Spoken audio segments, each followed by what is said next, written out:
Hello hi happy Bhogi.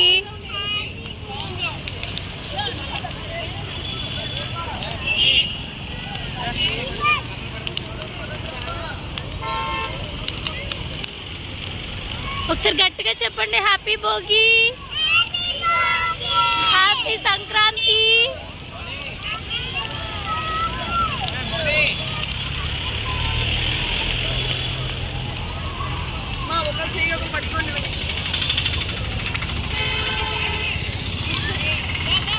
ఇదంతా ఎక్కడిదంతా అనుకుంటున్నారా? మన విజయనగరంలో భాష్యం స్కూల్ వాళ్ళు పిల్లలకి మన సంస్కృతి సాంప్రదాయాలు నేర్పించాలని ఒక్క ఆలోచనతో నాకైతే వీళ్ళు చాలా బాగా నచ్చారు.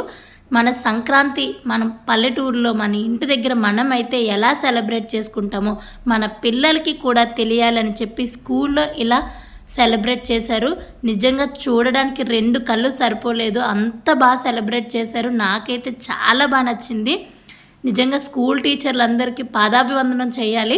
మన పిల్లలు మనం ఉన్న బిజీ లైఫ్లో ఈ పరిగెత్తే టైంలో అసలు మన పిల్లలకి మనం ఏం నేర్పిస్తున్నామో కూడా తెలియట్లేదు. వీలైతే అన్ని ఫోన్లోనే చెప్పేస్తున్నా, అన్ని ఫోన్లో చూసుకునే పరిస్థితి అయితే వచ్చింది.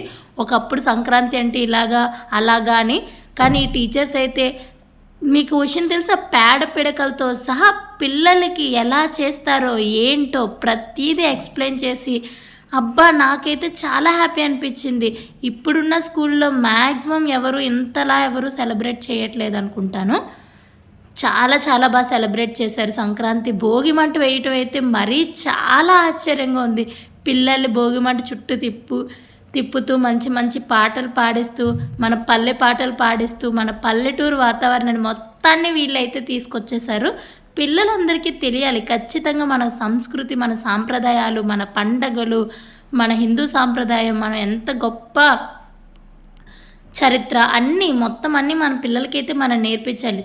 యాజ్ ఏ తల్లిదండ్రులుగా మనకైతే అంత టైం లేదు ప్రెజెంట్, కానీ ఏం చేస్తాం, ఎలా అయినా సరే నేర్పించాలన్న ఆలోచనతో ఈ స్కూల్ టీచర్స్ ఈ స్కూల్లో ఒక మంచి ప్రోగ్రాం పెట్టి ఇలా అవేర్నెస్ తీసుకురావటం అనేది నాకైతే చాలా చాలా నచ్చింది. నిజంగా టీచర్స్ అందరికీ చాలా థ్యాంక్ యూ. మన పిల్లలు అన్నీ నేర్చుకోవాలి అనుకునే ఒక్క ఆలోచనతో ప్రతి ఈవెంట్ని కూడా చాలా బాగా సెలబ్రేట్ చేస్తున్నారు. ఈ మధ్యకాలంలో సంక్రాంతి అనేది ఓన్లీ కొత్త బట్టలు తీసేసుకున్నామా వేసేసుకున్నామా వెళ్ళిపోయామా అన్నట్టు ఉంటుంది. కానీ సంక్రాంతి అంటే పల్లెటూరులో అండి ఎంత బాగుంటుందండి. ఇంటిలో చుట్టాలు, జనాలు, ఆహా, అత్తలు, మాయలు, బావలు, బామ్మర్దులు, ఓహో వీళ్ళందరూ కలిస్తే ఉంటుంది సంక్రాంతి. కోడి పందాలు, ఎద్దుల ఆటలు, ఓహో చూడడానికి చెప్పడానికి మాటలు రావు, అంత బాగా సెలబ్రేట్ చేస్తారు.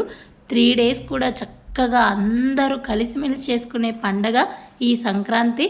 ప్రతి సంవత్సరం వస్తుంది పండగ, కానీ ప్రతి సంవత్సరం అందరితో కలిసి అందరం చేసుకునే పండగ ఈ సంక్రాంతి. ఎక్కడున్న వాళ్ళైనా సరే మన ఇంటికి వెళ్ళిపోవాలి, మన ఊరికి వెళ్ళిపోవాలి అనుకుంటారు. చాలా చాలా బాగుంటుంది కదా. Thank you so much.